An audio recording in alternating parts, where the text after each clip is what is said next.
3 dias instigantes e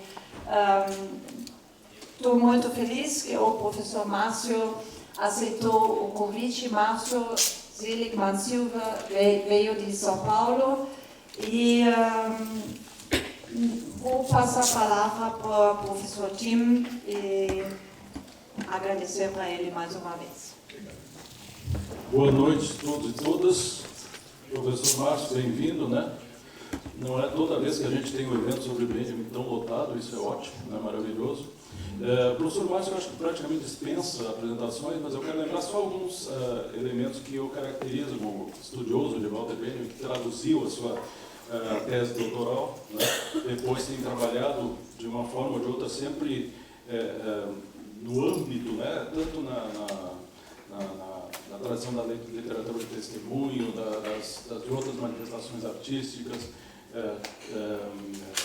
a parte da estética é muito forte, na literatura, etc. Então, tem muitos livros já publicados, vários, né, monográficos sobre Benjamin, entre outros. Está sendo relançado agora, e vai ter lançamento amanhã, do Local da Diferença, que é um livro que há muito tempo já não se tinha mais, então isso é um bom auspício também. Queria cumprimentar também os professores também que se fazem presentes, os colegas de outras universidades, de outros estados e também de outros países que nós temos aqui. Muito obrigado. Então, nós vamos ter a apresentação do professor Márcio e depois uma rodada de questionamentos a respeito da fala dele. Obrigado. Muito obrigado. Está dando para ouvir? Não preciso pegar ele aqui e levantar, não? Tá bom ainda? Está dando para ouvir? Sim, sim. Tá legal? Valeu. Bom, boa noite. Ricardo, Marina, muito obrigado pelo convite. É um enorme prazer estar aqui participando do evento, né, de 2 eventos, na verdade, que extremamente interessantes, né, esse Congresso Walter Benjamin, muito auspicioso, com colegas que eu admiro muito, é um enorme prazer e uma honra estar aqui participando dele, e ao mesmo tempo dessa exposição organizada pelo Instituto Goethe, que a gente teve o prazer de visitar agora, né, que está absolutamente incrível, né. Eu fui convidado, né, pela generosidade da Marina Ludemann, me convidou para fazer um texto, né, para essa exposição já há alguns meses, só que eu tive que fazer aquele exercício de criatividade, que eu escrevi sobre uma exposição inexistente. Eu recebi as imagens das obras, que é mais ou menos sobre isso que eu vou estar lendo aqui para vocês agora. É interessante perceber como nem tudo que eu vou falar aqui tem a ver com a exposição. Algumas obras, evidentemente, não estão aqui, que eu acho que tem alguma hora que eu escrevo aqui que não aparece na exposição, mas, sobretudo, algumas obras estão na exposição que eu não sabia, né? Na ocasião, elas não estavam ainda previstas. Mas eu vou falar, evidentemente, a partir do nosso grande tema aqui do Congresso, que é o Walter Benjamin, e o título está aqui, né, para vocês lerem, o Fecundo Poder da Reprodução como arte de testemunhar. Infelizmente, eu vou ler dessa vez. Eu não gosto de ler, mas esse texto eu vou ler. Primeira parte, o triunfo da multiplicação. Para mudar aqui, como é que faz? Esqueci de perguntar. Só bater? Isso. Qual o poder, a força da reprodução?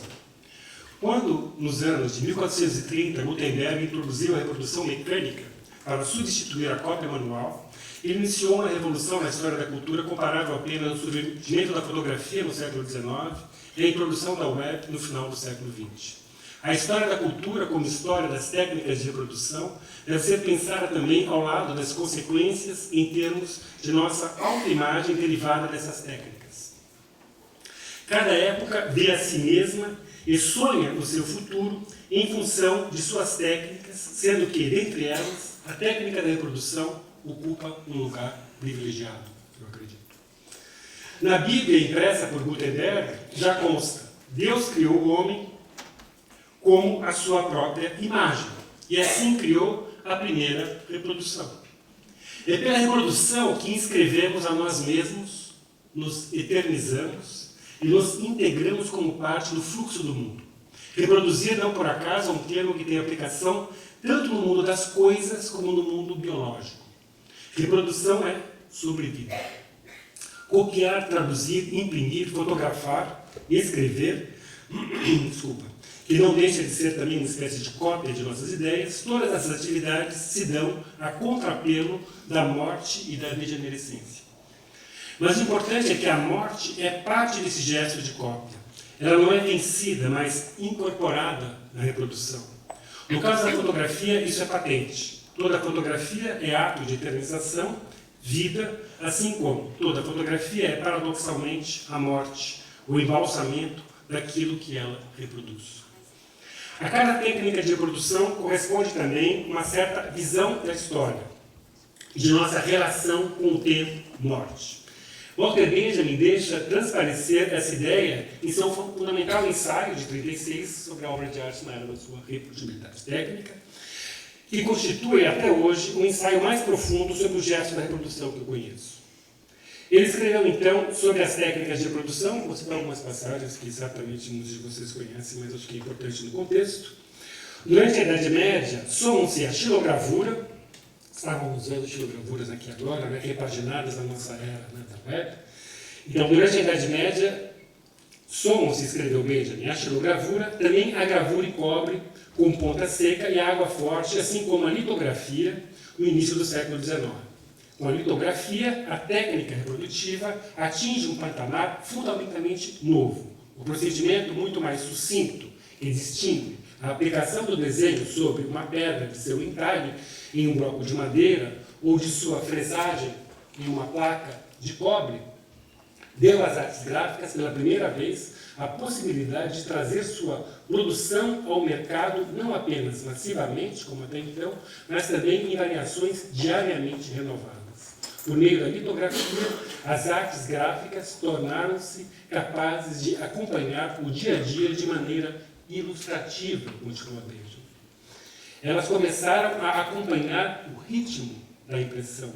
Nisso, porém, já foram superadas poucas décadas após a invenção da impressão sobre pedras pela fotografia. Fim da citação. Ou seja, a litografia corresponde à era da imprensa, dos jornais, no encontro das técnicas de reprodução escrita e imagética. Era da informação com tudo o que isso significa. Uma nova ordem política marcada pela divisão entre esfera pública e privada, a temporalidade da produção capitalista e da circulação das mercadorias, o ritmo cada vez mais acelerado, as relações humanas pautadas por contratos e o indivíduo marcado pela situação de alienação. Trata-se de um processo de distanciamento e de ruptura com a tradição e nos jogou na pós-tradição, em um tempo cada vez mais sem densidade e qualidade, o tempo do cronômetro, da produtividade, sem transcendência ou sentido. Por outro lado, a superação da ideia de um tempo que nos contém e que preenche de significado a vida vem junto com a superação da ideia de autenticidade, atrelada ao credo na unicidade inabalável das obras. A reprodutibilidade técnica faz ruir as noções associadas a uma concepção unívoca de verdade, seja ela metafísica, seja calcada no positivismo e na crença da representação total da natureza. O abalo da tradição traz a liberdade da criação como reprodução sem fim e se associa à noção advina do cinema de obra como montagem de caráter aberto, sempre possível de aperfeiçoamento.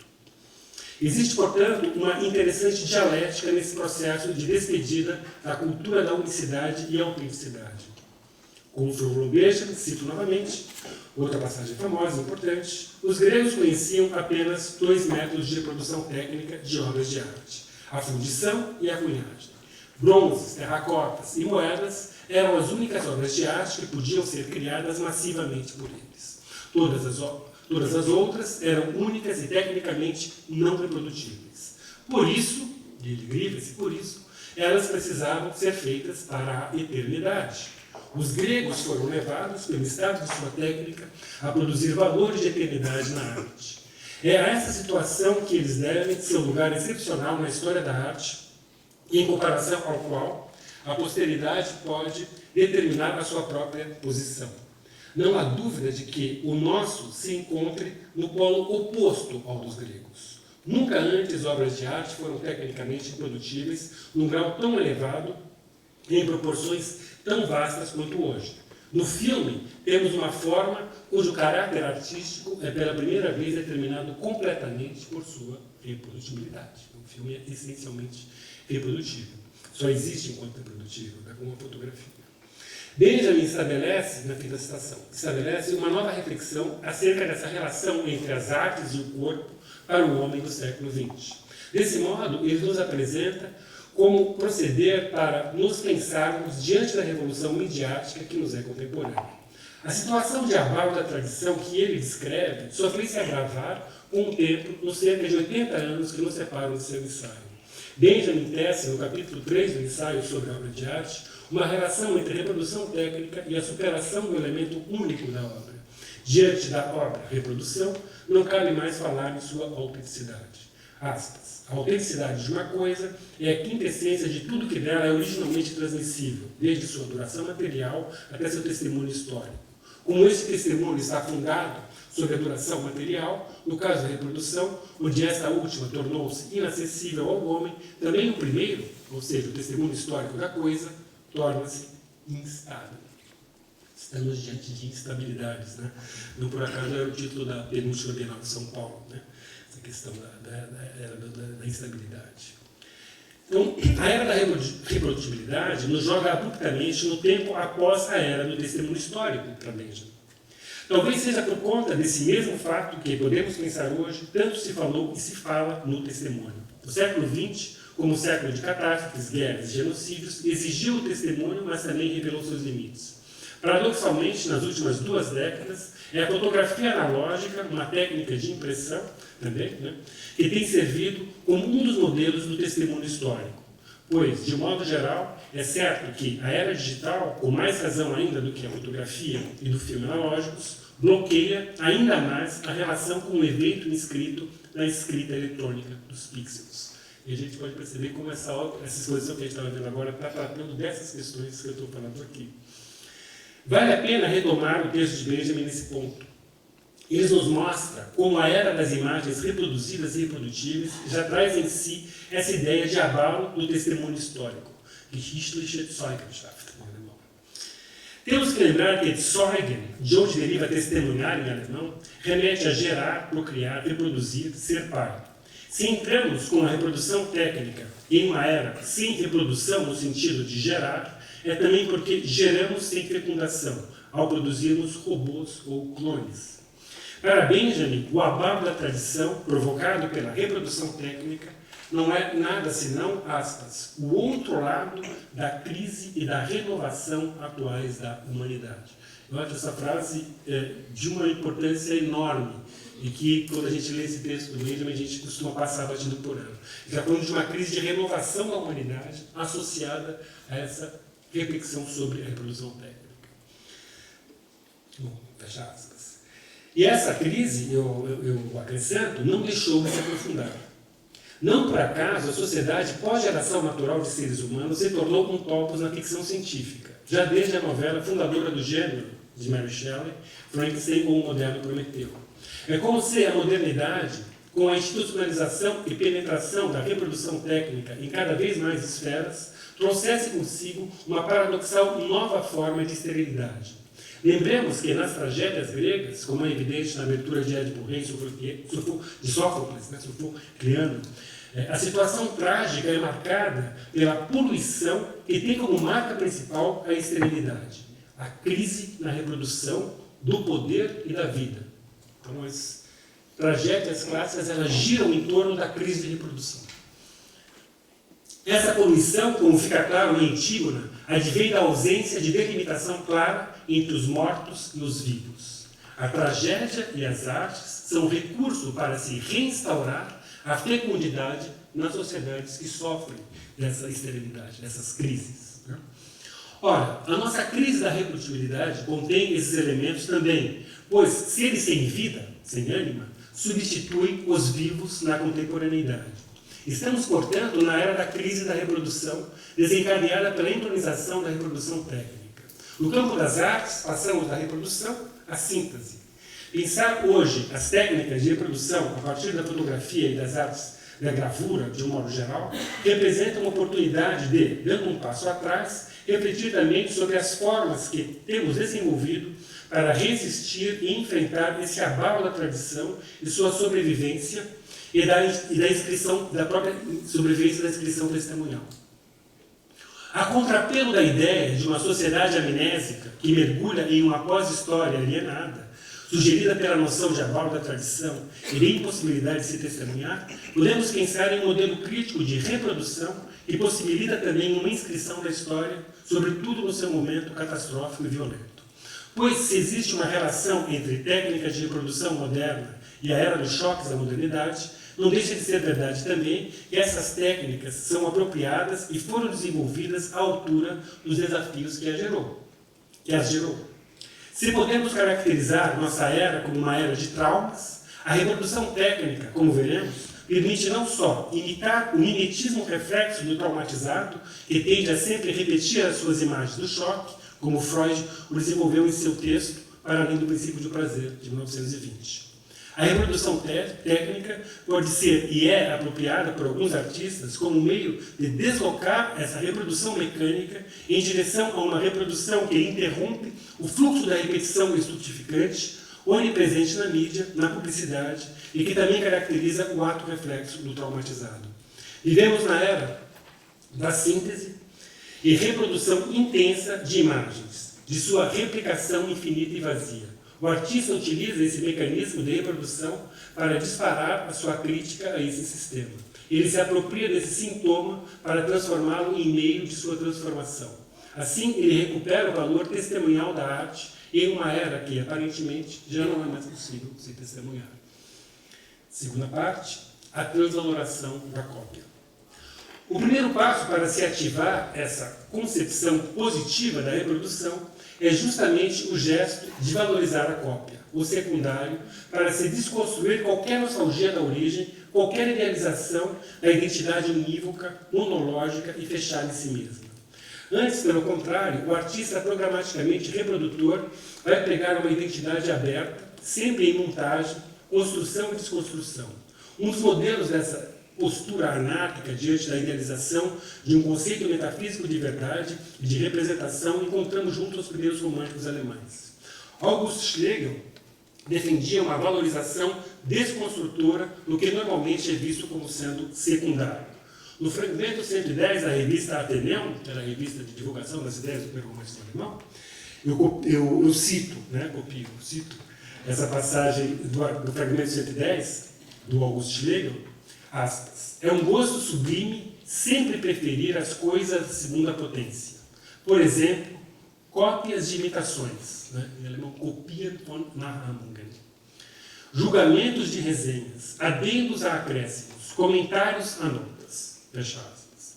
Ao invés dos românticos de Iena trabalharem de modo rígido com a ideia de fidelidade, submetido ao paradigma tradicional da representação, em alemão, eles preferem pensar a partir de conceitos como de oscilar, de ironia, autorreflexão, desdobramento, dissimulação, que em alemão é Vorstellung, quer dizer, que eles vão da Vorstellung, kantiana para Vorstellung, para a ideia, para dissimulação, trabalham na alegoria e com o conceito de tradução como operadores para se pensar toda a cultura. Não podemos deixar de lado esse universo de ideias ao tratar das teses defendidas por Benjamin em 1936 sobre a reprodução como superação da tradição. Novalis também é um autor de uma formulação poderosa nesse mesmo sentido. Com seus colegas da revista Atheneum, ele pregou uma supervalorização do ato tradutório como crítica da nostalgia da origem. A tradução é um dos meios privilegiados de um conceito de formação que se dá em saltos, posições e reposicionamentos. Übersetzungen, superposições, sobreposicionamentos. Übersetzung é como se diz traduzir em alemão. Trata-se de um posicionamento a favor do nomadismo e em oposição ao sedentarismo. Traduzir, escreveu Novalis numa famosa carta a August Schlegel, de novembro de 97, sobre sua tradução da obra de Shakespeare. Então, Novalis, traduzir é tanto poetar, dichten, como produzir obras próprias. É mais difícil, mais raro. Afinal de contas, toda poesia é tradução. E eu estou convencido que o Shakespeare alemão é presentemente melhor do que o inglês. Fecha aspas. Ou seja, para os românticos, a tradução como que pode ser superior ao próprio original. A hierarquia entre modelo e cópia, típica da teoria estética clássica, bem como da tradução pré-romântica, é desse modo implodida.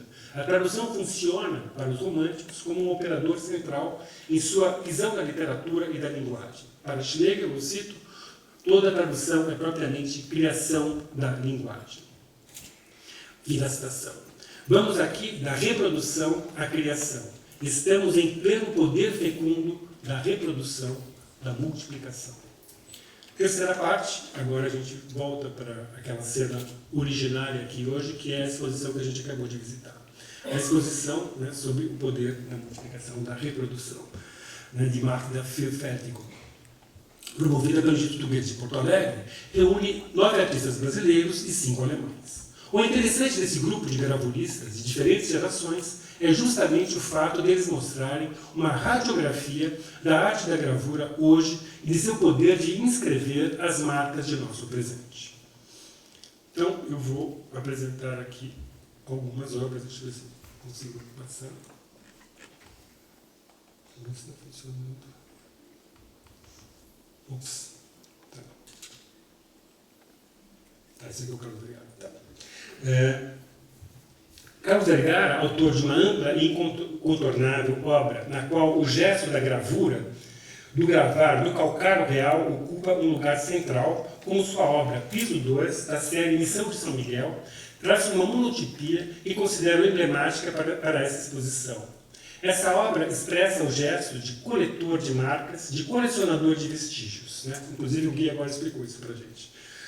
Não, nem todo mundo estava aqui lá assistindo. Né? Se podemos ver na fotografia, né, que é uma técnica cara ao autor, uma escrita de luz e sombras que capta o real, né, seus traços numa arqueologia do presente, nessa monotipia de Vergara ele salva um vestígio de uma determinada espaço-temporalidade e o aplica sobre lona crua. Não por acaso, essa obra esteve na exposição Sudário, no MAC de Niterói, em 2013.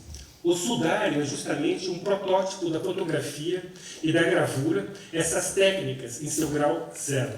Ao gravar fragmentos ruínas de um espaço tão icônico como a Missão de São Miguel, Vergara cita o passado sobre um fundo cru, em uma perfeita estética do precário, em contraposição a um presente pós-moderno e que tende para a amnésia, no qual tudo se afoga no rio da web, esse rio que sequer é rio da memória, mas que tem tanto delete, né, o rio do esquecimento, no qual jogamos tudo aquilo que queremos deletar. Né? Lembrando que delete, né, a tecla deletar, vem de jogar no rio Lete, que é o rio do esquecimento.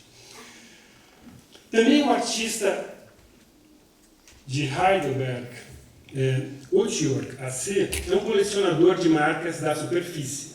Com seus projetos Desexistence, né, e Existent Maler, ele já percorreu inúmeras cidades no mundo, colhendo, por exemplo, inscrições em metrôs e trens referentes à cultura hip-hop. Isso não estava aqui na exposição, isso eu pesquisei. Em Porto Alegre, ele também está fazendo intervenções na cidade com o seu projeto Marca Urbana, que introduz em monumentos públicos monotipias de sua série Marca Rural. Os monumentos em nossas praças públicas se tornaram desmemoriais, já que não nos identificamos mais com esses heróis da nação. Aqui a reprodução serve para inocular criatividade em um cemitério cultural em que se tornaram esses monumentos das nossas praças públicas. Imagens da Missão de São Miguel também são replicadas na obra da grande gravurista Vera Chaves Barcelos, com o título eloquente de Falso Andy Warhol, Missões, que utiliza a técnica de reprodução em fotocópia, variando as cores como o original Warhol o fazia. Esse gesto de Warhol de serializar imagens extraídas da mídia e ressignificá-las via repetição desdobra ironicamente um traço da indústria cultural, a mencionada repetição estultificante. Essas imagens que se repetem também são imagens de uma sociedade que nos traumatiza. As imagens do trauma são igualmente repetitivas e sem significado. Mas Vera Barcelos, ao se apropriar do gesto de Warhol, também o desloca e ironiza. Ela serializa justamente a imagem de um prédio do século XVII, que normalmente estaria associado à temporalidade e ao culto do eterno, à permanência e não ao tempo efêmero das imagens técnicas. Assim ela denauratiza, desiconiza, cita para desloucar. As missões dissolvem-se em sua própria imagem para renascerem nas águas. Flávia Mutran, nascida em Marabá, no Pará, e radicada no Rio Grande do Sul, é uma artista das mais interessantes quando se trata de se refletir sobre o poder da reprodução. Sua obra, Metamaster, da série Delete, Use, que ela utiliza, né, essa questão do Latin militar, né, da série Delete, Use, tem como proposta uma irônica incursão na fotogravura, na qual imagens icônicas da fotografia são manipuladas, tem suas personagens humanas devidamente extraídas e devolvidas a situações de clichês ou matrizes ao serem transferidas para um suporte de metal. Esse recurso, a contrapelo do sentido das imagens técnicas analógicas, em plena era das imagens digitais sintéticas, permite uma necessária reflexão sobre a tendência ao clichê de nossa cultura de imagens. Essas matrizes estéreis programaticamente bloqueiam a reprodutibilidade técnica, sem recurso, no entanto, a uma extemporânea aura. Refletir sobre as imagens da fotografia também desestabiliza procedimentos que foram naturalizados. O deletar é contaminado pelo conceito de reciclar. Ela deleta imagens para reciclar. Que no caso eu coloco, o original aqui era a Cindy Sherman, que já era uma fotografia, né, que ela extrai justamente sempre as figuras humanas dessa série dela e transforma num clichê que não pode ser utilizado como uma matriz. Né. O trabalho de Olaf Gottsappel também reflete sobre a reprodução como técnica e aproxima imagem sintética computacional de técnicas antigas do Oriente. Na Documenta 14, ele esteve presente com uma obra com a forma de uma ponte, referência provável à sua origem na ex-Alemanha Oriental, em Dresden. As suas impressões digitais... não, desculpa, isso aqui... era só... eu esqueci de mostrar essa imagem. Essa imagem aqui que eu queria mostrar com relação àquele jogo que a Flávia Butran propõe, né, com essas imagens que desaparecem. Talvez algumas pessoas não conheçam, mas na Argentina existem fotógrafos, né, que trabalham com o Gustavo Germano com essa ideia da desaparição na fotografia. Então aqui tem dois exemplos que ele retoma fotografias de famílias antes da ditadura e depois da ditadura. No caso, são duas fotografias aqui de famílias brasileiras. Né? Embaixo a Ana Rosa Kucinski, que era uma professora de química da USP, que foi morta e desaparecida. Então ele retoma o espaço, no caso da Ana Rosa, e na base da foto de cima ele reproduz, né, a fotografia apontando para o desaparecimento. Como esse gesto de se apropriar, né, dessa possibilidade de trabalhar na fotografia como dispositivo de inscrição do desaparecimento, né, é muito importante também nessa arte da memória aqui na América Latina. Bom, mas agora sim, o WhatsApp, que eu estava falando com vocês, né, as suas impressões digitais, junto com as de Tim Bernstein, também presentes na exposição, apontam para uma nova modalidade da gravura na era pós-clichê matriz, na qual, como já acontecia na era da reprodução analógica, mas agora de um modo ainda mais radical, qualquer ideia de autenticidade é abalada e superada. Então ele vai ironizar, né, essas imagens eletrônicas. A litografia associada ao látex em forma de vestido da obra Hit Doma, de Helena Canaan, é apresentada na exposição na forma de uma performance. Sua proposta é, ao amalgamar látex e litografia, criar o que denomina de policorpus. O material do vestido é uma pele impressa. Ritidoma, vale lembrar, com mais, o ciclo do dicionário, né, é um conjunto de camadas de tecidos mortos na superfície do caule e da raiz, que constitui a casca externa especialmente desenvolvida nos caules mais velhos e raízes de árvores e pode esfoliar-se ou não. Fecha aspas. Aqui a arqueologia ou anarquização da reprodução vai ainda mais longe e vai ao encontro desse que é nosso maior órgão, nossa pele, que nos define em muitos sentidos e é a primeira superfície de impressão que conhecemos, onde colhemos a impressão de estar no mundo, mas também aí se inscrevem os primeiros desenhos na nossa pele pergaminho, superfície que nos últimos anos, com as tatuagens, se liberou do multimilenar tabu de se desenhar no corpo no ocidente. Sem contar que a própria psicanálise, como analisou Derrida, possui um modelo mnemônico de nossa psique como sistemas de impressões. Estas entram primeiro por nossas peles, seja a córnea, seja a nossa pele ou os demais sentidos. Este vestido, pele e impressão revela nossos corpos como sistemas de impressão, que tendem hoje a próteses que podem ser reproduzidas e suplementadas ad libitum. Essa perda do corpo único e com fronteiras definidas está na raiz de nosso mal de arquivo, dignidade, que Helena performatiza com essa intrigante obra. Com o desencontro, planos de fuga, de Elis Vervenza, vemos aplicações de vinil coladas diretamente na parede do espaço da exposição. Derivado da serigrafia e da aplicação de parênteses sobre placas e acrílicos feitas por ele em 97, essa obra é uma impressão que dá um ritmo à leitura do espaço arquitetônico. Aqui a gravura expandida conquista uma dimensão outra, que permite um diálogo com obras anteriores, por exemplo, da Regina Silveira, também presente na exposição, como Derrapagem, de 2004, e Mundos Admiráveis, de 2008, que conquistam e dominam a arquitetura quase como se fosse uma praga. Para a exposição do Goethe Instituto, Regina trouxe a impressionante obra em forma de quebra-cabeça, To Be Continued, Latin America Puzzle, de 1998-2001, em offset sobre PVA. Esse trabalho, que se propõe como um work in progress, aberto à temporalidade, apresenta uma série de imagens clichê da América Latina. Elas se encaixam, mas não existe diálogo entre elas. Temos apenas a reprodução de imagens e estereótipos desgastados, como uma foto de Pão de Açúcar, das mulatas brasileiras, de Carmen Miranda, as faces de Che Guevara e de Carlos Gardel. Digna de destaque no nosso contexto é a presença de um fragmento da primeira gravura feita sobre a população autóctone do Brasil, uma representação do índio canibal de 1505, de autoria de Johann Froschauer, para ilustrar a obra de Américo Vespúcio, Mundos Novos, publicada em Augsburg, no mesmo ano. Então a gente faz aqui uma ponte, né? Estamos no Goethe Instituto, né? Esse Johann Froschauer foi o primeiro que fez uma gravura, né, sobre o Brasil, no caso, sobre os indígenas, e é interessante que são justamente indígenas canibais. Essa questão da canibalização, que é um dos procedimentos essenciais dessa exposição, desse gesto, né, dessas gravuras que a gente está vendo aqui.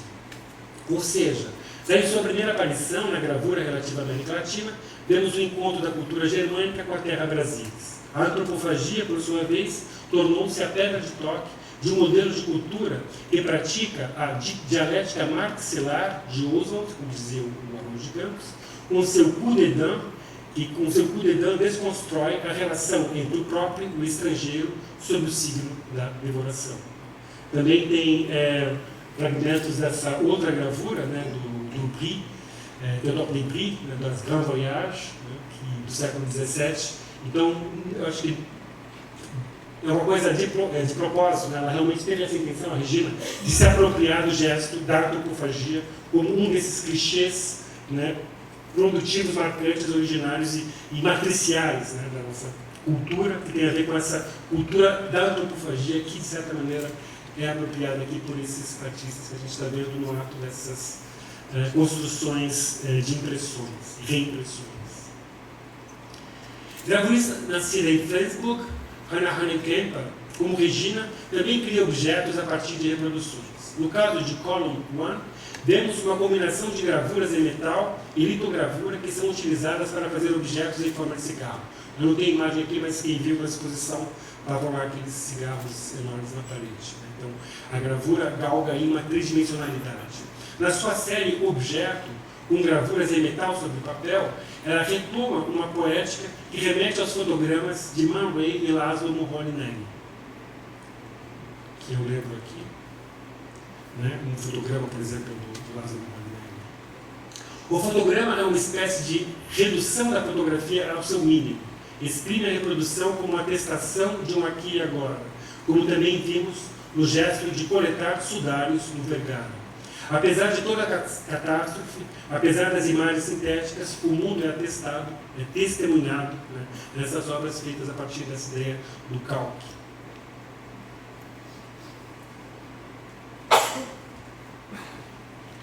E aqui eu retomo novamente uma citação benjaminiana, né, do Atget, que falava que as fotografias, né, do Atget, elas fotografavam como uma cena de um crime. Então, essa relação que ele estabelece entre fotografia e captação e inscrição da violência, por um lado, e, por outro lado, o Atget, quando ele fotografava Paris, como ele era contemporâneo, né, nessa renovação, desse aménagement stratégique, né, de Paris, que era a destruição das largas vias para impedir, né, as barricadas, e ele escrevia atrás dos seus clichês: vai disparaître, vai desaparecer, vai desaparecer. E a Paris que ele conhecia de fato desapareceu em boa parte. Então, essa relação novamente entre fotografia e inscrição e desaparecimento, como a gente vê no Benjamin. Como a gente vê também aqui nesse artista, né, argentino, que é o Marcelo Brodsky, que é um artista que eu gosto bastante, e que nessa foto, né, eu digo que ele fez uma fotografia da fotografia, porque ele está fotografando aqui um silhuetaço em Buenos Aires, né, vocês conhecem esse gesto, eu imagino, que eram feitos nas manifestações de rua durante as ditaduras na América Latina e pós-ditadura também, reivindicando o paradeiro dos desaparecidos. Então, se pintavam essas silhuetas, e a gente pode também pensar como justamente esse traçamento mínimo da fotografia. Aconteceu aqui, esteve aqui, né? E onde está esse corpo desaparecido? Novamente, a reivindicação desses desaparecidos, que é inscrita nessa fotografia, que para mim é emblemática da América Latina, do Marcelo Brodsky. E eu faço mais uma pequena digressão aqui, eu me permito, né, que é a partir dessa reflexão profunda sobre o dispositivo fotográfico que é produzido, né, na América Latina, a partir dessa questão da inscrição do desaparecimento, a própria origem da pintura e das artes é repensada, né, no mito, né, da invenção do desenho na antiguidade clássica, na Grécia, né, teria sido de Butade quem inventou a pintura ao desenhar o perfil do seu namorado que partia para a guerra. Né? Ela teria pedido para ele ficar diante de uma vela, né, ao lado da parede, e ela teria copiado essa silhueta, esse perfil. Então, a origem da inscrição artística ela tem a ver com uma espécie de inscrição lutuosa à mão alerta, né? Inscrição de um desaparecimento à mão alerta. E isso é retomado, repensado a partir dessa arte da inscrição do desaparecimento na América Latina. Vamos voltando aqui para a exposição. Marcelo Chabouzin, com suas imagens e documentos que apresentam uma série de intervenções em uma praça que foi privatizada e transformada em local de culto evangélico, traz para a exposição um claro exemplo de artivismo, ou seja, de toda uma linhagem das artes engajadas em movimentos sociais e em lutas políticas. O ativismo nasce em resposta a um vazio político em um momento no qual a grande política está sequestrada pelo mercado e pelo capital. Sem representação política, cresce a apresentação artística. O artista agora não quer mais representar o povo ou, os oprimidos, mas antes ele torna-se um performer. A performance visa pôr em movimento a sociedade. O artista é catalisador, seja por trazer as forças do teatro expandido para a esfera pública, lembrando o Brecht e Boal, seja como aquele que é capaz de apontar para as violências, riscar a camada de falso brilho 4K que nos cega e revelar os poderes podres e suas consequências. Outro artista que esteve da esfera pública é o Chadalu. Inclusive, vindo para cá no museu, a gente passou por algumas inscrições do Chadalu aí pela cidade. E aqui na frente várias, né? Mas essas que a gente viu eram assim, tipo, né, hackeadas, né, no espaço público. Como Warhol Barcelos, ele utiliza o princípio da serialização para desconstruir mitos. Suas intervenções na superfície das cidades, espalhadas pelo nosso globo, reproduzem como anti-heróis um índiozinho. Essas imagens se tornam parte da paisagem urbana e são, ao mesmo tempo, invisibilizadas e tornam visível o indígena, peça central de uma terrível história de genocídio, mas também de uma incrível história de resistência. Chadalu, figura performática que assume integralmente sua persona de artivista, encarna com suas obras, um veio importante na arte contemporânea que pode se denominar de devir índio de nossa cultura. Assim como existe um devir negro na nossa cultura que outros artistas, né, promovem nas suas performances artísticas. O poder da reprodução é aqui também um poder de fecundação, de viralização de um outro modelo de cultura no qual os genocídios e etnocídios deixaram de ser a regra. Ao reproduzir imagens clichê do índio, ele atesta e testemunha, rompendo o clichê que produz a violência. E eu aproveito que estou aqui no ativismo, né, aqui também mais algumas fotos dele, desse índiozinho, e lembro desse ativismo do Ciro Meirelles, né, Meirelles que está sendo reativado, de certa maneira, hoje em dia na era dos memes, né, que ele fazia, né, intervenções, no caso, essas garrafas de Coca-Cola, né, ele colocava instruções de como se construir um coquetel molotov com essas garrafas, como se usa, né, o troféu imperialista contra o império, por assim dizer, né, e voltava isso, né, para a circulação. Né. Evidentemente, essa obra ela existe muito em função dessas imagens, né, que a gente vê, ou das suas reproduções que são colocadas em museus hoje em dia, né, na forma de garrafas. Também tinha essa famosa, né, quem matou o Herzog, né, que vocês sabem era um importante jornalista em São Paulo, e foi preso para averiguações e praticamente no mesmo dia foi assassinado por uma tortura bárbara, e depois circularam fotos, né, oficiais de que ele tinha se suicidado, né, de 50 centímetros de altura, coisa assim, totalmente inverossímil. Então é também, né, um ativista que está sendo reciclado hoje em dia. É interessante essa relação, né, entre o período da ditadura, onde os artistas se sentiram premidos a se tornar ativistas, e hoje em dia, novamente, os artistas se sentem premidos a se tornar ativistas. E aqui também, assim como o índiozinho, né, uma coisa simbólica que remete à cultura indígena, esses pañuelos da Plaza de Maio, na Argentina, também se tornaram simbólicos no mundo inteiro para essa luta dessas madres e abuelas com relação aos seus desaparecidos. Então, novamente, uma intervenção, né, que parece, né, chapada, estigmatizada, um clichê, mas que, na verdade, tem todo um sentido político forte por detrás. Né.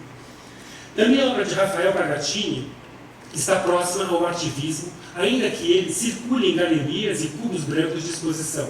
Isso não anula o seu teor político, uma vez que esses espaços também são, em certa medida, públicos e servem como um meio de educar e provocar.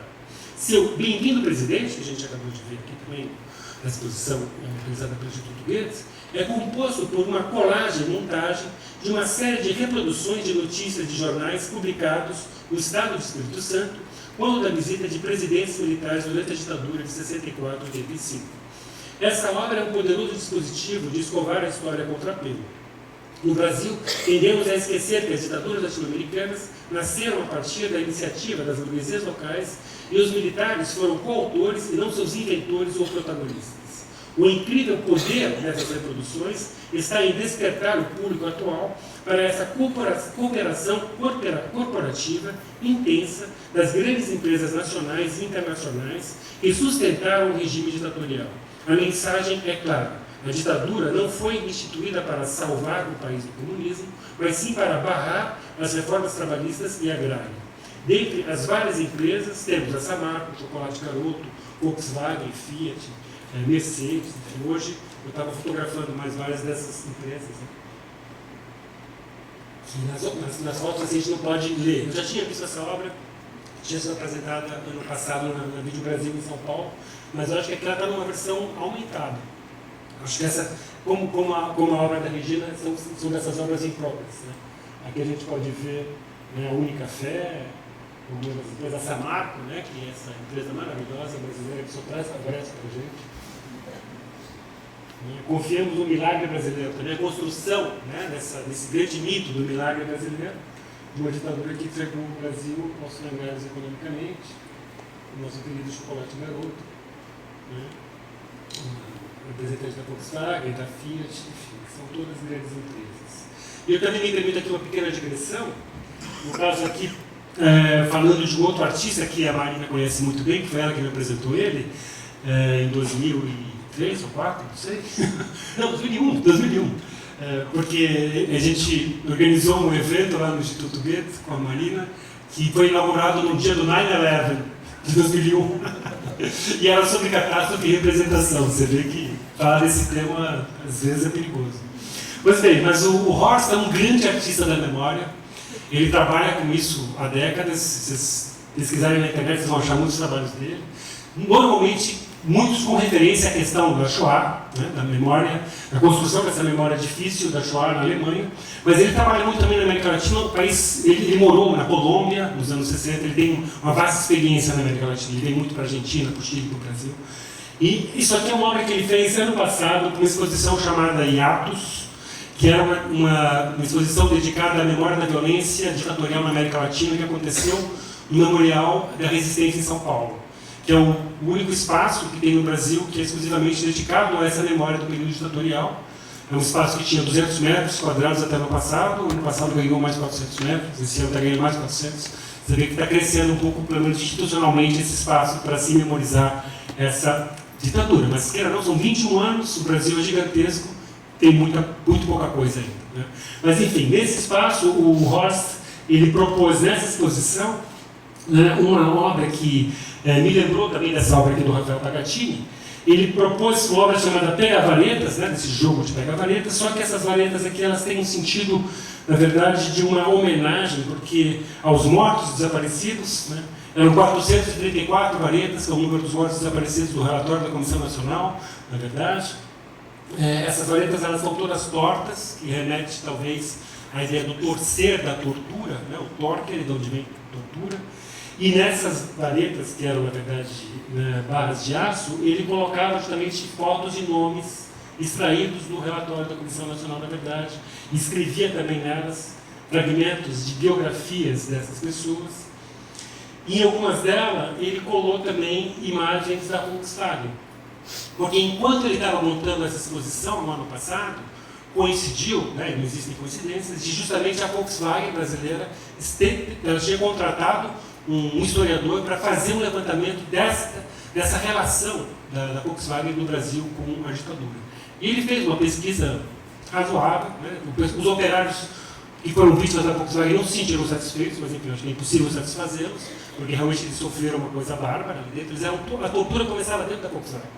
Era uma coisa inimaginável o grau de compromisso entre a Volkswagen e o aparato da ditadura. Então ele colou fragmentos dessas notícias de jornais alemães e brasileiros também nessa obra dele. E um outro trabalho que estava nessa mesma exposição em Atos, da Clariane, que é uma obra que eu gosto bastante pela ela é enxuta, ela é limpa, né? Ela simplesmente coloca uma fotografia e embaixo tem uma série de documentos que a gente pode ler. Essa foto é uma foto de publicidade da Volkswagen dos anos 60, justamente no período da ditadura, onde ela compara nessa fotografia, não sei se vocês conseguem perceber, 1959, uma típica casinha paulista, sem carro, 64, agora todo mundo pode ter o seu Volkswagen. Né? Justamente Volkswagen, carro do povo. A mesma promessa que foi feita na Alemanha em 1933 foi feita no Brasil em 64, de dar um carrinho para cada um da classe média.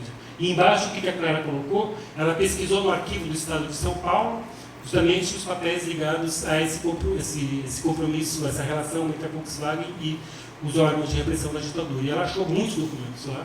E era interessante que o aparato de segurança da Volkswagen utilizava papéis do DOPS, escrevia já nesses papéis, né, os relatórios sobre os operários, inclusive, alguns desses documentos aparece o Lula, então tem que tomar cuidado com esse cara, ele é perigoso, todo mundo que era amigo do Lula já estava sendo fichado ali pela segurança da Volkswagen, e esses dados depois eram passados para o DOPS, e essas pessoas eram presas e eram torturadas.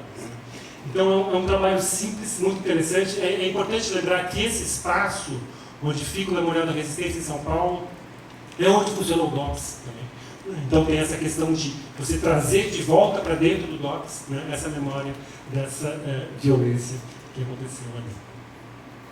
Bom, voltando aqui à nossa exposição, Thomas Kilper é outro artista que tem uma agenda política clara, né, isso deu para perceber também na exposição agora, né, como lemos já no título de sua obra, Another World is Necessary or Don't Think About the Crisis, Fight, né, realizada em Porto Alegre durante a sua residência na Vila Flores, como convidado do Goethe Instituto em 2016. O pano de fundo é o golpe realizado então e o estabelecimento de um estado de exceção, né, de um novo estado de exceção, Contra esse Estado, o artista mobiliza figuras icônicas da luta antiditadura, como o educador Paulo Freire e o dramaturgo Augusto Boal. No processo de construção da obra, né, que tem esse caráter também interessante, que é uma xilogravura superdimensionada, tem essa relação, como a gente também estava discutindo agora lá no museu, com o local onde ela foi feita, com o chão, o piso onde ela foi produzida, né, e o momento, então ela se liga a esse cronotopos. Né. No processo de construção da obra, algumas de suas imagens também foram apresentadas com cartazes em uma manifestação no centro de Porto Alegre. Então era totalmente também artivista, nesse sentido, desse artista que se mistura, né, com as manifestações públicas do seu momento. A exposição no todo apresenta um panorama vigoroso da gravura na era da síntese de imagens, pós-reprodução, portanto, deixando claro que essa técnica se expande para manter uma atualidade e importância incontestáveis. Ela nos ajuda a sobreviver em uma área em que tudo aponta para o temeroso reino de Thanatos. É isso, gente. Muito obrigado pela paciência.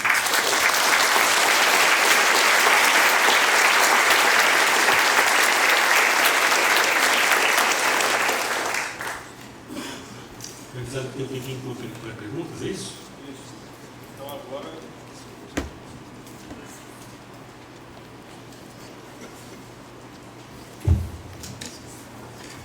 Então agora, muito obrigado, professor. Eu acho que é muito rico, né? Então deve ter muitas questões, algumas questões pelo menos. A gente gostaria de abrir, então. O colega vai levar o microfone para que a gente só pede uma certa concisão para que todos que interessados possam participar.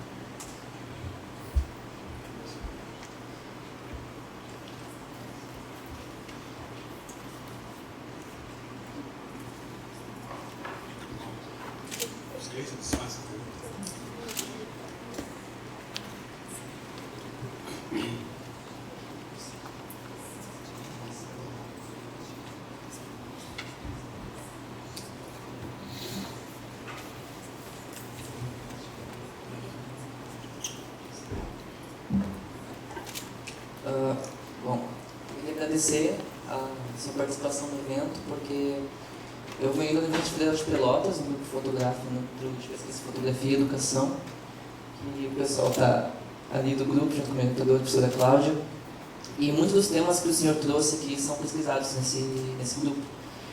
E eu tenho algumas perguntas que são mais inquietações minhas e eu gostaria de compartilhar com o senhor para saber suas ideias a respeito. Eu queria saber o senhor falou de formas de resgatar essa aura, né, das obras perdidas através da imagem na esfera de reprodutibilidade digital, nós podemos falar na contemporaneidade. Eu queria saber a sua opinião a respeito de como usar o livro de artista como forma de resistir nessa era. É uma das perguntas, eu tenho duas. A outra? O senhor também fala do cemitério de monumentos, né, nas cidades. E eu queria também ouvir um pouco do senhor formas como trazer essa identificação, ou quem sabe criar uma nova identificação com esses monumentos através da arte. Certo. Pegar mais perguntas? Pode fazer uma rodada de três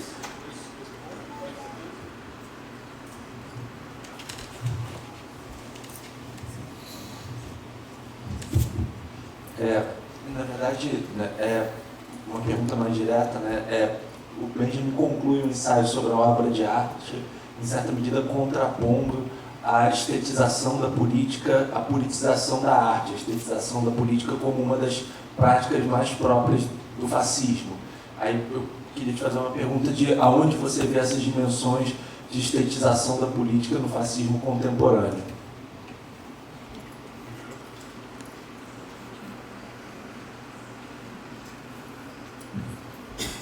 Boa noite. Eu tomei uma pergunta bem sintética para você, na verdade uma observação que talvez, não sei até que ponto é apropriada. Me parece que, do ponto de vista da relação com o tempo, a reprodução marca uma certa repetição. E se a gente pensar o tempo moderno como marcado pelo progresso e pela constante abertura do novo, né, que seria a contraposição da repetição, que marcaria o tempo antigo da história magistra, não há um paradoxo aí que talvez a gente possa pensar e que perpassa, por exemplo, essas discussões do Benjamin nesse ensaio e nas teses sobre o conceito de história, onde ele se contrapõe a uma ideia de progresso? Obrigado, gente, pelas perguntas, muito interessantes. Como é o nome do grupo de fotografia de Pelotas que eu perdi? Botou? Fotográfico. Então, eu acho que se fala muito, a partir desse texto do Benjamin, em reauratização, como se isso fosse uma coisa boa. Eu não acho uma coisa boa. Eu acho que isso é uma leitura conservadora do Benjamin, que é muito comum no Brasil. Não por acaso um país conservador, seja na direita como na esquerda. O Benjamin é interessante. Eu acho que um antídoto maravilhoso contra essa ideia é o Experiência e Pobreza, onde ele fala de uma nova barbárie, onde ele fala justamente dessa espécie de uma tábula rasa, né? Ele usa essa metáfora mnemônica da tábula rasa e de um inteiramente outro que deve ser construído. Quer dizer, eu acho que ele não era um nostálgico da aura, evidente, né? Quando ele fala das fotos antigas, sobretudo na história da fotografia, ele parece ser um fotógrafo da aura. Mas o Benjamin que predomina para mim não é, e você não tem nenhum ganho político reaurotizando, porque isso é uma mentira. A gente não vive na era da aura. Se ele não vivia, a gente menos ainda, né? Eu acho que a fotografia, quem trabalha com fotografia, tem que pensar justamente como, e alguns artistas dessa exposição, como trabalhar criativamente, né, com essa pós-tradição, com esse pós-testemunho, para se testemunhar contrapelo apesar de tudo. Né? Mas não se trata de tentar reaurotizar. A questão do livro do artista, para mim, não necessariamente é uma auratização. Pode ser uma montagem, pode ser uma ironia, é uma performance da vida, muitas vezes, que é uma construção, uma mise-en-scène, evidentemente, de uma vida inexistente, uma vida criada. Né? Eu acho que os livros de artista têm uma potência enorme, não por acaso eles se tornaram tão importantes. O livro é um arquivo que também está sendo superado, está sendo considerado morto, assim como a fotografia analógica. Então, retomar esses dispositivos, como a Rosângela Renault faz, que é uma grande artista brasileira da memória e do esquecimento, né? E que ela disse que eu sou artista do esquecimento. Uma vez eu falei que ela é artista da memória, não, eu trabalho com esquecimento. Claro, no Brasil, se você é artista da memória, você tem que trabalhar com esquecimento, porque está no país do apagamento. Aí ela inscreve o apagamento nessas fotos que ela apaga. O trabalho de precarizar as imagens, e não de auratizar. Eu não acho que a Rosângela auratize alguma coisa. Né? Então, uma outra artista que eu acho muito interessante, bom, a Rosângela ela não é carioca, é mineira, mas mora no Rio. Uma outra carioca mesmo é a Leila Danziger. Ela trabalha de uma maneira extremamente interessante com as artes gráficas, com a inscrição, com a raspagem, com o rasgar, com o colar, né? Mas tudo num sentido oposto à auratização. Né? Ela, como nesse fragmento 110 do Schlegel que eu citei aqui hoje, né? Ela gosta de cópias, de cópias, de cópias. Então, se você vai trabalhar com uma fotografia, ela pega uma fotografia que foi traduzida por um DVD e que foi fotografada por uma câmera, né? Vagabundinha de celular. Entende? Eu acho que é a partir daí que essas fotos elas são ressignificadas e podem ser eventualmente instrumentalizadas de uma maneira interessante. Né? A questão do cemitério de monumentos, pois bem, isso é uma grande polêmica. Né? Recentemente, né, o Ministério do Museu Nacional recebeu essa questão, porque, né, evidentemente, as vozes oficiais imediatamente falam, vamos reconstruir. Né? Aquela ideia de você, quando você vai reconstruir um prédio de 200 anos, com toda essa história, isso é impossível, uma coisa ridícula. Né? Justamente você vai fazer uma Deckerinnerung, né? Uma memória encobridora, como diria o Freud. Né? Isso acho que é um projeto de esquecimento que está por trás disso. Então, essas propostas que circularam de se deixar a ruína do jeito que está aí do lado, se fazer um museu possível, eu acho absolutamente correto. Acho que é mais ou menos por aí. E com relação aos monumentos nas praças, eu não acho que se trata de explodi-los, né, de destruí-los, mas de permitir que o público interaja com eles, né? São Paulo é um caso, né, assim, eloquente para o Brasil, eu acho, porque é um estado extremamente conservador, né, que tem o nosso Triângulo da Memória constituído pelo gigantesco monumento do Brecheret aos Bandeirantes, que todo mundo conhece, eu acho que é uma imagem onipresente no Brasil. E no caso de São Paulo, eu fui estudante durante a ditadura de escola pública, né? Então tinha essa porcaria de educação moral cívica que o Bozo disse que eu queria introduzir, né? Eu tive esse curso e ele só falava dos bandeirantes como os grandes heróis nacionais, né? E a gente sabe que os bandeirantes, né, eles eram estupradores de índios, escravizadores de índios, eles eram bárbaros incríveis, né? Quer dizer, eles representavam essa violência colonial da maneira mais radical. E é essa consciência que está na cabeça dos nossos governantes paulistas, pelo menos. Porque eles adoram, né, esse monumento. O nosso último prefeito, quando foi eleito, imediatamente colocou uma milícia ali para ficar 24 horas do lado dos bandeirantes, que ele adora aquele negócio, ninguém pode pichar mais isso. Então ficou lá durante 2 anos, um monte de policial lá, 24 horas, a ninguém pichar, né? Porque durante a campanha dele tinham pichado porque ele não parava de falar dos bandeirantes, né? Então isso faz parte, acho, de uma guerra mnemônica, que é a nossa sociedade. Então, a nossa sociedade é tão conservadora que a gente tem a gente se freia, né, para fazer esse tipo de debate. Esse debate tem que ser feito. É lógico que tem que se destruir o monumento do Brecheret, mas seria interessante se pudessem outros artistas colocar contramonumentos ali naquela região. Mas não tem. Do lado tem, estava falando do Triângulo da Memória, do lado tem o monumento ao Martim Miragaia Drauzio Camargo. Ninguém quer saber disso porque vocês não são paulistas, mas eu sou. Então, os nossos heróis da nossa Revolução de 32. Né? Que é uma coisa conservadora paulista, né? Que não tem nada a ver. Mas que é aquele risco gigantesco fálico, né? E tem o grande brasileiro Pedro Álvares Cabral. Então, essa que é o nosso Triângulo da Memória. Nós lembramos dessas pessoas. Fizeram, 2, 3 anos atrás, inauguraram um monumento em homenagem aos desaparecidos. Esse é um monumento que está totalmente fora da geografia ali. Ninguém passa pela frente, ninguém fotografa. Ele é um monumento invisível, interessante. Normalmente, os monumentos referentes à ditadura no Brasil, ou eles são destruídos ou são invisibilizados, né? Então, enfim, é uma vasta questão que você fez. A conclusão do Walter Benjamin, né, a segunda pergunta, a estetização da política hoje.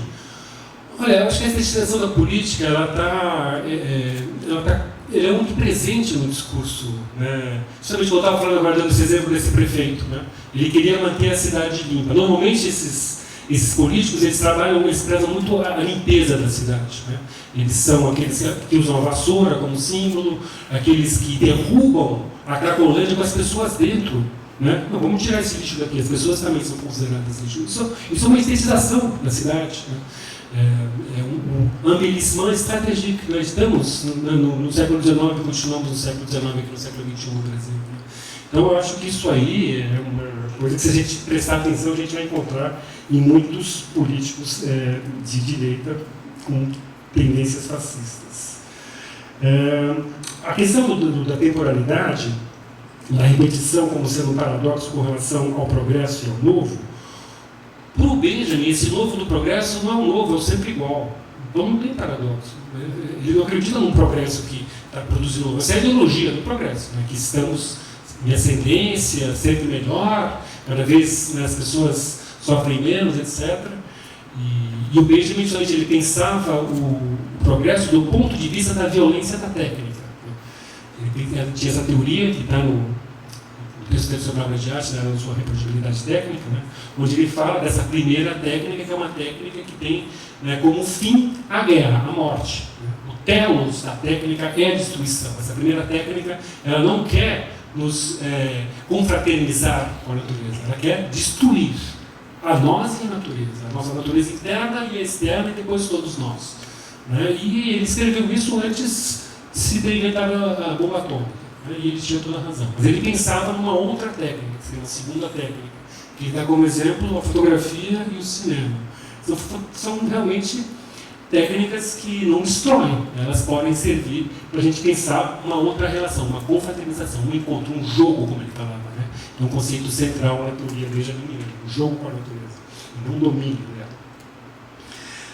Então, não tem, do ponto de vista benjaminiano, não teria um paradoxo nisso.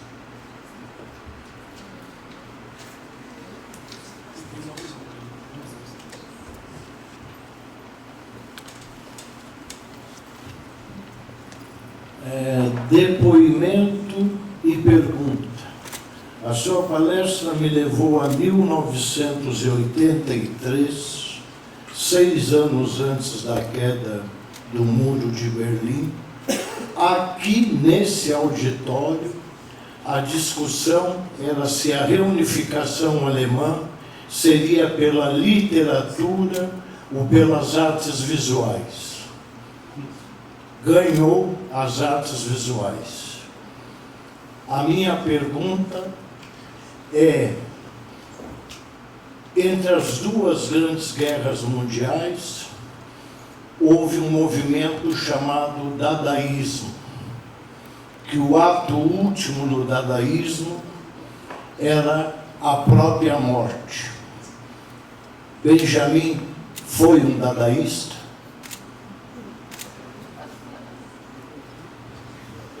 Tem mais uma pergunta?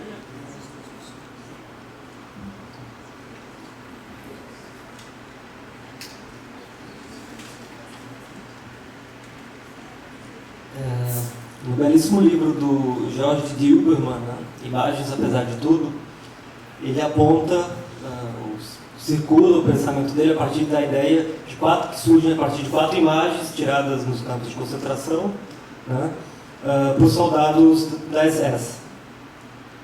Na verdade, né, toda a ideia do Dilberman se trata de imaginar o inimaginável, ou seja, o trauma, falando lacanianamente o real, né, a partir da representação daquelas imagens.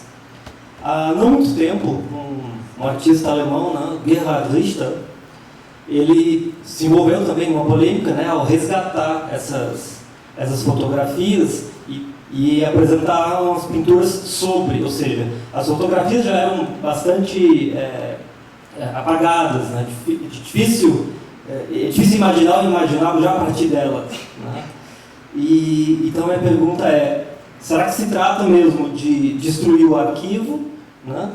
Ou ou exatamente o contrário, apontar para o próprio arquivo, para a memória, para o testemunho?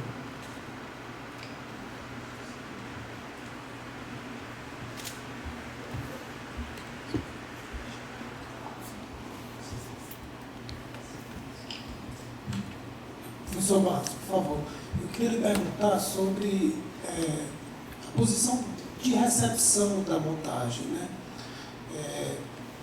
Justamente porque há um certo procedimento de linguagem, né?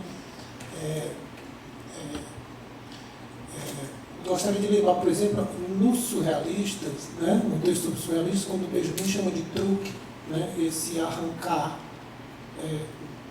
do cito, né, do passado, arrancar de um certo nexo casuístico e pôr, através desse truque, este objeto, né, esse fragmento da história sobre o olhar político. Quer dizer, não seria a recepção da montagem um certo procedimento de linguagem anímico, mágico, para lembrar o Freud no Totem Tabu, uma operação de linguagem que estabeleceria um outro nexo, um nexo de espaço, de contiguidade, semelhança, etc.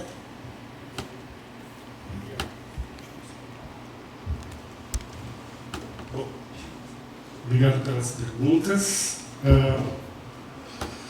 O Benjamin dadaísta, justamente ele tinha uma grande identificação com o Dada. Você está perguntando porque você sabe disso. Nos textos dele, ele fala isso. Ele admirava o gesto do Dada, que ele considerava como sendo uma das vanguardas mais interessantes. Se a gente pensar em termos da história da arte do século XX, talvez tenha sido a vanguarda mais produtiva.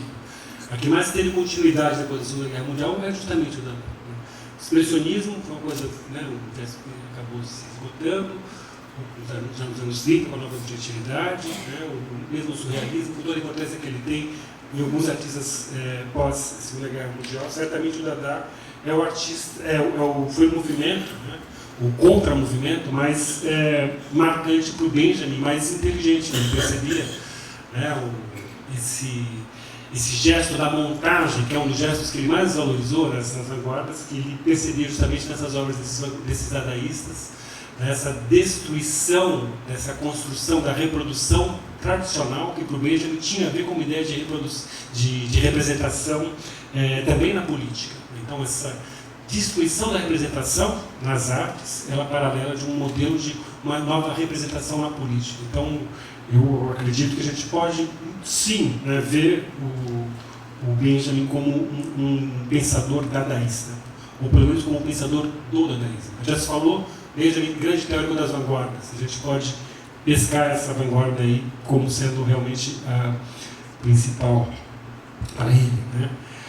Com relação a esse livro do Didier Berman, que eu gosto bastante, né, que nasceu de um ensaio de uma exposição em 2000 em Paris, que eu tive o prazer de assistir, na verdade essas fotos não foram feitas pelos SS, foram feitas pela resistência. Prisioneiros da resistência conseguiram, né, ter acesso a uma câmera fotográfica para fotografar dentro de Auschwitz-Birkenau essas 4 únicas fotografias que foram feitas com o campo de extermínio em funcionamento. Não se trata de destruir o arquivo. Né? Volto a falar, como eu falei, não é para destruir também os monumentos. Né? Acho que a gente pode pensar em anti-monumentos sem destruir os monumentos. Por exemplo, o Jaime Laureano, que é um artista paulista que eu adoro, ele fez um contramonumento com relação ao monumento do Brecheret que eu mencionava agora. Ele fez uma obra desse tamanho de um tijolo. E em cima desse tijolo, ele reproduziu, novamente reprodução técnica, né? Reproduziu o monumento do Brecheret. Só que detalhe, ele reproduziu utilizando balas perdidas na periferia paulista. Ou seja, balas são utilizadas pelas forças públicas para matar negros pobres da nossa periferia. Jaime Laureano. Ele tem site, ele tem um monte de obras interessantíssimas. Ele é negro, ele trabalha muito com essa questão também da violência contra os negros. Ele também estava na exposição em Atos, ele fez uma obra lá que se chama Justiça e Barbárie, que é um vídeo, está na internet, é de uma força incrível. Né? Enfim, eu acho um cara maravilhoso. Então, não se trata não de destruir essas fotografias, por exemplo, não. Né? Justamente de perceber a força na precariedade delas. O gesto do Didi é notar como o ser precário delas é o elemento testemunhal delas. Né? Então, as pessoas, até hoje, quando reproduzem essas fotos, normalmente vão lá e pintam, né? Tentam dar um foco, hoje não tem foco. Não ter foco é fundamental para você entender que aquelas fotos foram feitas num momento de pavor. Se aquele fotógrafo fosse pego, ele ia ser jogado no fogo. Imediatamente ele ia queimar e ia arder no fogo. E também tinha esse interesse, evidentemente, em passar adiante essas imagens, que no fim não serviram para nada, não serviu para reduzir, né, essa atividade dos campos de extermínio.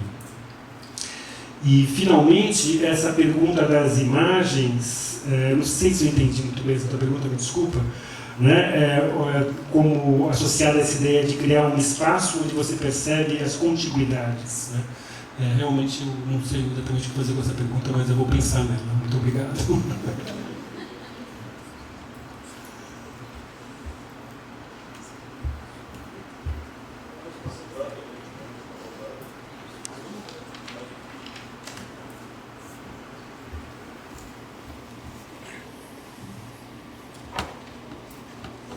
Boa noite. Queria agradecer assim, pelo privilégio de poder te escutar essa noite.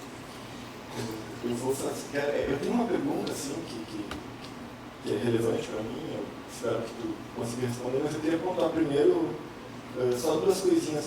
Aqui em Porto Alegre, há pouco, a gente tinha uma avenida que passou a se chamar Avenida da Legalidade.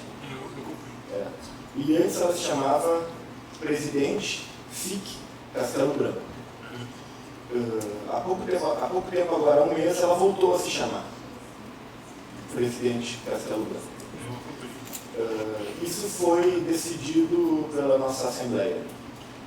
Bom, aqui entra uma questão de nome crucial talvez assim, para a elaboração do assunto que a gente está tratando hoje. Né? Eu estava conversando isso com um amigo e nós estávamos pensando assim, que é urgente que nós não abdiquemos da Avenida da Legalidade, que nós continuemos chamando a Avenida da Legalidade, independente da placa, porque essa placa se torna um monumento. Espero que o Xandalu chegue ali e faça o seu belo serviço. Muito bem.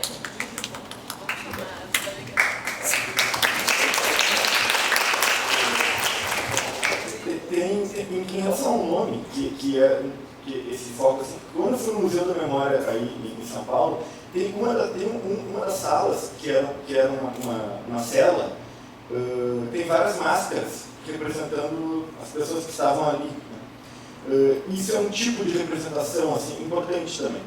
Mas tem uma outra coisa muito importante ali, que são os nomes que as pessoas que passaram por ali arranharam nas paredes. E esses nomes não foram acimentados novamente, eles continuam ali. Então, fulano de tal esteve aqui. Então, ele assinou alguma coisa, ele arranhou. E muitas vezes nós vamos às ruas também para arranhar as ruas.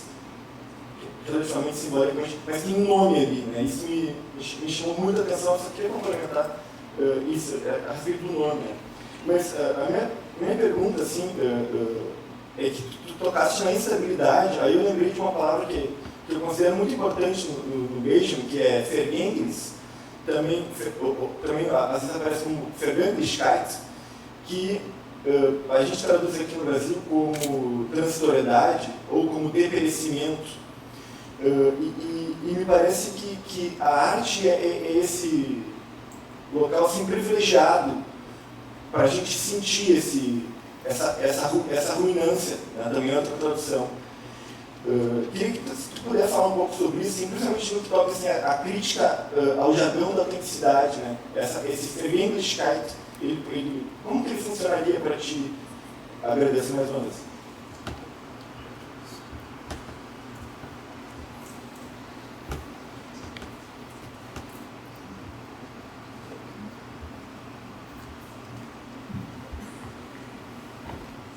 Professor Márcio, eu queria voltar um pouquinho àquele ponto que você colocou sobre a questão da representação para Kant, né? E de como essa mudança para uma mitigação ou uma dissolução, né? Dissimulação. E aí eu fico pensando também na instância da apresentação, né? Por exemplo, algumas artes como o cinema, eles ainda buscam um lado realista, né? De se colocar essa questão da apresentação. E aí eu não sei se a gente poderia fazer talvez essa relação dessa mitigação, dessa dissimulação com o limiar. Não sei se em algum sentido a gente pode fazer uma dobra de algo que é uma experiência da pobreza para talvez um certo ativismo, para um outro sentido, né, de uma ontologia que vai buscar uma variação, né, uma outra definição da realidade que não esteja enquadrada dentro da representação. Não sei se a gente pode fazer esse salto. Né?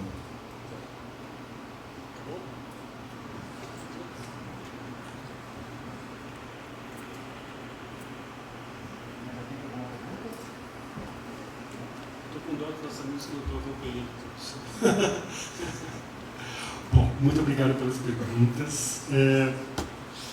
Bom, essa primeira foi uma longa pergunta, mas essa questão aí da mudança de ruas, nomes de ruas, que eu acompanhei aqui, fiquei absolutamente chocado, né, como mostra, né, como realmente nossa política está dando uma reviravolta agora muito impressionante para a direita, né, a ponto de fazer esse retorno para o nome Castelo Branco. Se vocês pesquisarem na internet qual é o maior memorial no Brasil com relação à ditadura, vocês vão ver que o maior memorial com relação à ditadura é o mausoléu do Castelo Branco, que está em Fortaleza, na Praça da Abolição. Olha só que bonito. Então, na Praça da Abolição está o maior monumento do Brasil para recordar a ditadura, que é o monumento ao seu primeiro ditador. O Marcelo Brossi, como você tem aqui aquela foto dos Soletrados, quando ele teve em Fortaleza para fazer uma exposição, ele viu aquilo e não acreditou. Imagina, um argentino feroz como ele vê aquilo. Ele organizou um caçarolaço na praça. Levou umas 100 pessoas ali para bater panela, para exigir que aquilo lá seja transformado em monumento. Justamente o que fazia com esse monumento é um monumento tão radical, fascista, de homenagem a um ditador. Ele é endeusado naquele monumento, tem lá a placa do Médici, que não outra coisa. É uma coisa impressionante, é o maior monumento no Brasil para se lembrar do nosso período ditatorial. Coisa impressionante. A dedo acréscimos, como dizia o Schlegel. Em 2003, nas manifestações de 2013, as que foram ao Palácio da Abolição fizeram uma intervenção na placa, depois de quebrar a entrada, enfim, na placa do Palácio da Abolição, se pichou o palácio, deixaram fora. Ah, tá. Precisa de uma companhia. Mas tá vendo, justamente, como eu falei, são guerras mnemônicas. De vez em quando existem intervenções, mas aí se volta atrás, vai lá seguir a higienização que eu estava falando. Então, realmente, é uma loucura. Você falou Museu da Memória, não é Museu da Memória, é Museu da Resistência. Né? Essa foi uma grande discussão lá em São Paulo, como nomear aquilo. Né? E chegou a resistência, a ideia de se enfatizar que tiveram pessoas que resistiram contra a ditadura, né? No modelo da resistência. Essas máscaras, de fato, elas estão lá. Os nomes arranhados... os nomes arranhados, olha, isso ali é uma coisa louca, porque aqueles nomes não são verdadeiros. Quando entregaram aquele espaço do DOPS para se transformar num espaço público, né, que é assim, uma parte da biblioteca, simplesmente se raspou todo aquele tiro, toda a poesia, nomes, tudo escrito naquelas prisões ali, e se pintou tudo de branco. Assim, total higienização do nosso passado. É uma coisa louca se imaginar. Como que a gente conseguiu fazer isso? Quando o pessoal do Direitos Humanos descobriu, já tinha sido feito. Aí chamaram alguns sobreviventes do DOPS para escrever novamente. Então aquilo lá é uma fechterra, uma simulação, não é verdadeiro, aquele testemunho que parece que é um autêntico.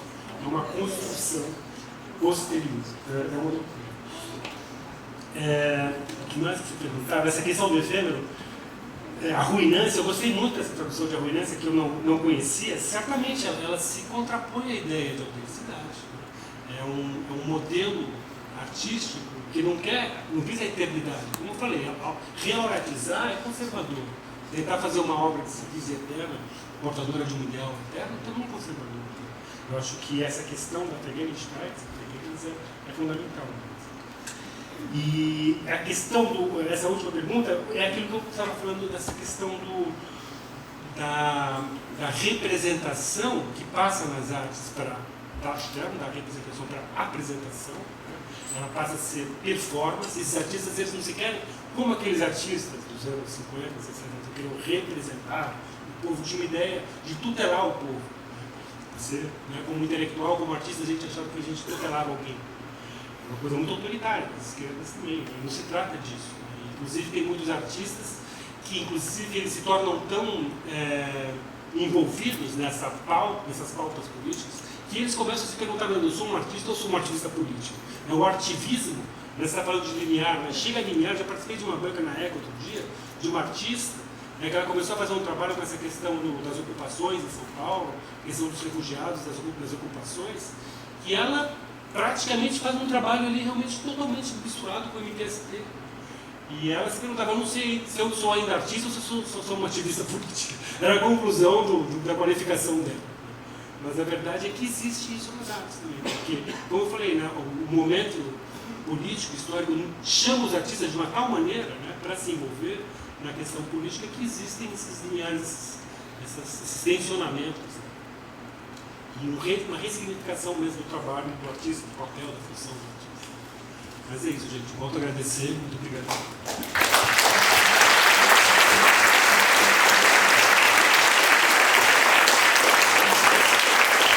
Obrigado, professor Márcio, né, pela belíssima apresentação.